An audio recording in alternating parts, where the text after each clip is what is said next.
Hello friends, నేత్ర ఛానల్కు స్వాగతం.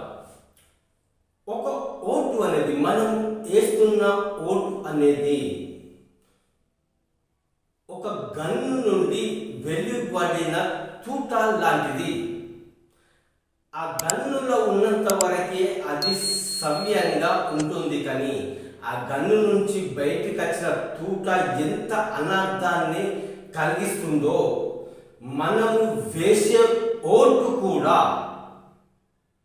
జాగ్రత్తగా మనం వేసే ఓటు కూడా అంతకంటే రెట్టింపు, వేల రెట్టింపు అనర్థాన్ని సృష్టిస్తుంది. ఇది నిజం.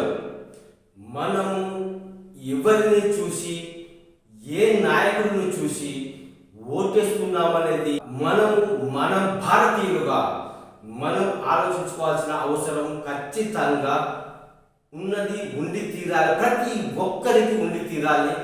ఇది దేశ భద్రతకు, మన దేశ ఔన్నత్యాన్ని కాపాడుకోవడానికి ఖచ్చితంగా మనకు ఏ నాయకుడు మన దేశ ప్రధానిగా ఉండాలి. ఏ నాయకుడిని ఎన్నుకుంటే, ఒక ఎంపీకి ఇప్పుడు నడిచే ఎన్నికలు ఎంపీ ఎన్నికలు, ఒక ఎంపీ గెలిస్తే ఆ ఎంపీకి సంబంధించిన పార్టీ గెలుస్తుంది. అక్కడ ఆ పార్టీలో ఉన్న లీడరు ప్రధానమంత్రి అవుతాడనేది అందరికీ తెలిసిన విధమే. అదేవిధంగా మన భారతదేశాన్ని కాపాడే శక్తి, సామర్థ్యం, విలువలు, భారతదేశాన్ని సస్యశ్యామలంగా మనం చూడాలనుకుంటున్నాము. చూడాలి, ఖచ్చితంగా చూడాలి. కాబట్టి మన ఓట్ అనేది అంత అమూల్యమైనది, అంతకు రెట్టింపైనది. ఒక బుల్లెట్ కంటే, ఒక బుల్లెట్ నుంచి వచ్చే తూట కంటే మనం వేసే ఓటు వేల లక్షల రెట్లు విలువైనదని ఖచ్చితంగా తెలుసుకోవాల్సిన అవసరము ఉన్నది. మన పొరుగు దేశాలతోటి ఏ అనర్థం జరగకుండా ఉండాలంటే ఎవరు ఉండాలి? దేశ భద్రతను ఎవరు, ఏ వ్యక్తి కాపాడగలుగుతాడు? ఏ ప్రధాని అయితే, అయ్యే ప్రధాని ఎవరైతే కాపాడగలుగుతాడు? అంతకు మించి మన భారత ప్రధాని ఎవరైతే మనము అనుకుంటున్నామో ఆ వ్యక్తిని ఖచ్చితంగా గెలిపించాల్సిన అవసరం ఉన్నది. కొన్ని నీచమైన, వాస్తవం చెప్పాలనుకుంటే ఈ పార్టీ నుంచి వచ్చే నీచ సంస్కృతి, ఫేక్ వార్తలు, అసత్యపు ప్రచారాలు, అబద్ధపు విషయాలు మనం సోషల్ మీడియా ద్వారా వింటూ అదే నిజం అనుకొని, అదే నిజము అని మన భ్రమలోకి మనం చొప్పించుకొని, మనం అదే నిజమని గ్రహించుకొని ఆ వ్యక్తిని నమ్మి ఓటేస్తే మన దేశం దౌర్భాగ్య స్థితిలోకి పడిపోతుందనేది గమనించగలరు. ఇది వాస్తవం. మన పక్కోడు ఏ పార్టీ అయినా కానీ, ఎవరైనా కానీ, ఏ పార్టీ కానీ, ఏ నాయకుడు కానీ, ఎవరు చెప్పినా మీరు నమ్మకండి. వాస్తవంగా మన స్వాతంత్రం వచ్చినప్పటి నుంచి ఇప్పటి వరకు, ఈ రోజు వరకు ఎవరేం చేశారని మనం చూసుకుంటూనే వచ్చాము. మన ఇంట్లో ఉన్న మీ తల్లిదండ్రులని, మీ తాత ముత్తాతల్ని అడగండి. అప్పటి నుంచి ఇప్పటి వరకు ఎవరేం చేశారు, ఎవరేం చేసి చూపించారు, ఎవరి వల్ల దేశ భద్రత కాపాడుతుంది, ఇప్పటి వరకు ఎవరు కాపాడగలిగారు, ఎవరు మన దేశానికి అన్యాయంగా, మన భద్రతకు ఉపద్రవాలు తెచ్చిపెట్టిన పార్టీలు ఖచ్చితంగా ఉన్నాయి. ఇప్పుడు మనం చూస్తున్నది నిజం కాదు, వింటున్నది నిజం అస్సలే కాదు. సోషల్ మీడియా ద్వారా వచ్చే వార్తలు అస్సలు మీరు నమ్మకండి. మన భద్రత, మన దేశ భద్రత ఏ నాయకుడు కాపాడగలుగుతాడు అనేది మనకు ముఖ్యం. ఇక్కడ ఎంపీ ఎవరు అనేది మనకు అవసరం లేదు. ఎంపీ ఎవరు గెలిస్తే ఆ పార్టీ తరఫు నుండి అక్కడ ప్రధానమంత్రి క్యాండిడేట్ ఎన్నుకోబడతాడు. ఇది ముఖ్యం. ఇక్కడ ఎంపీ ఎవరైనా కావచ్చు, రైట్. మనకు ప్రధానమంత్రి ఎవరు ఉంటే మన దేశం భద్రంగా ఉంటది అనుకొని మాత్రమే మీ దృష్టిని అక్కడ మాత్రం ఫిక్స్ చేసుకొని ఓటు వేయండి. ఏ రూపాయికో 500కో 1000కో ఆశించి ఓటు వేస్తే మన దేశాన్ని ప్రపంచ దేశాలల్లా ఏమి చూపించకుండా చాలా విషయాలు మరుగున పడిపోయినాయి ఇప్పటికే. అది నిజం.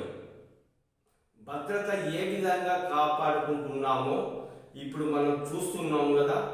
కానీ స్వాతంత్రం వచ్చినప్పటి నుంచి వెళ్ళి ఇప్పటి వరకు ఎన్ని అనర్థాలు జరిగాయి, ఎన్ని రకాలుగా మనము ఎంతమంది ప్రజలు చెప్పుకోవడానికి కూడా లేదు, కానీ ఎంతమంది ప్రజలు అరిగోస పడుతూ బ్రతకారన్నది మీ తల్లిదండ్రుల నుంచి వచ్చే మాటలు మీరు గ్రహించి ఓటు వేయండి. ఈ సోషల్ మీడియా ద్వారా వచ్చే ఏ పార్టీ కూడా నిజం కాదు. నిజమైన పార్టీకి ఓటేసి గెలిపించండి. నిజమైన నాయకుడు ఎవరు అనేది మీకు తెలుసు.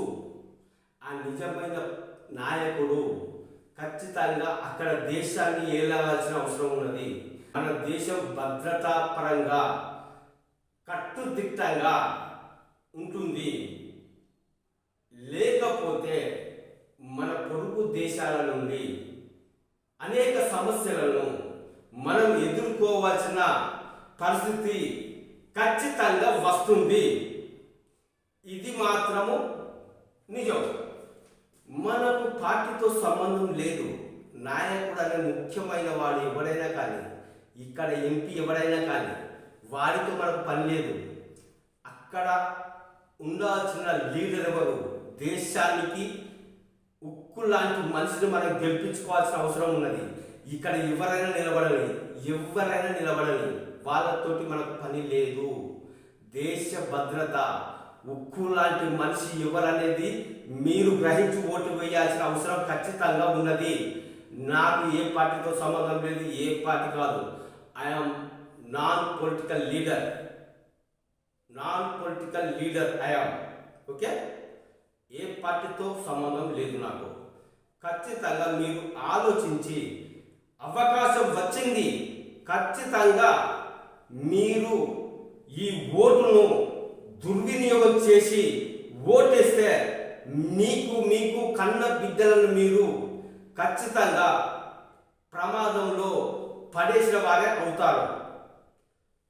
ఇది గ్రహించుకొని ఎవరికి ఓటేయాలనేది ముఖ్యంగా మీరు తెలుసుకోండి.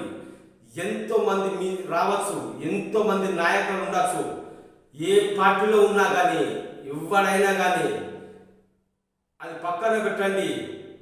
మందుకో మద్యానికో రూపాయికో పావులకో ఆశపడి ఇయ్యాల ఓటేస్తే రేపు మన దేశాన్ని మనమే సర్వదా సకలం కోల్పోయి అనేక కష్టాలను అనుభవించాల్సిన అవసరం మనకున్నదా? ఎవడు నాయకుడు ఉంటాడు, రేపు పోతాడు, కొత్త నాయకులు వస్తాడు, ముసలోడు వస్తాడు, వాయిసోడు వస్తాడు, అందరు వస్తారు. ఎవరితో పని లేదు. ఇక్కడ దేశ భద్రత మనకు ముఖ్యం. దేశ భద్రత అనేది మనకు ముఖ్యం. ఈ ఎంపీ ఎలక్షన్లు దేశ భద్రత మీదనే డిపెండ్ అయి ఉన్నది. ఒక పునాది అయి ఉంటుంది. ఈ పునాది ఇక్కడ ఎంపీ ఎలక్షన్లకు పునాది అనేది మనం ఇక్కడ వేస్తేనే అక్కడ నాయకుడు ఎన్నుకోబడతాడనేది వాస్తవం. ఇక్కడ ఎవరికో సర్పంచ్కో ఎమ్మెల్యేకో కాదు మనం ఓటేసేది. ఎంపీకి వేస్తానంటే అక్కడ నిలబడేది నాయకుడు ఎవరై ఉండాలి. ఎవరు ఉంటే దేశాన్ని సర్వదా సకలంగా నిలబెట్టే అవకాశం ఖచ్చితంగా ఉన్న వ్యక్తికి మనం ఓటేసి తీరాలి.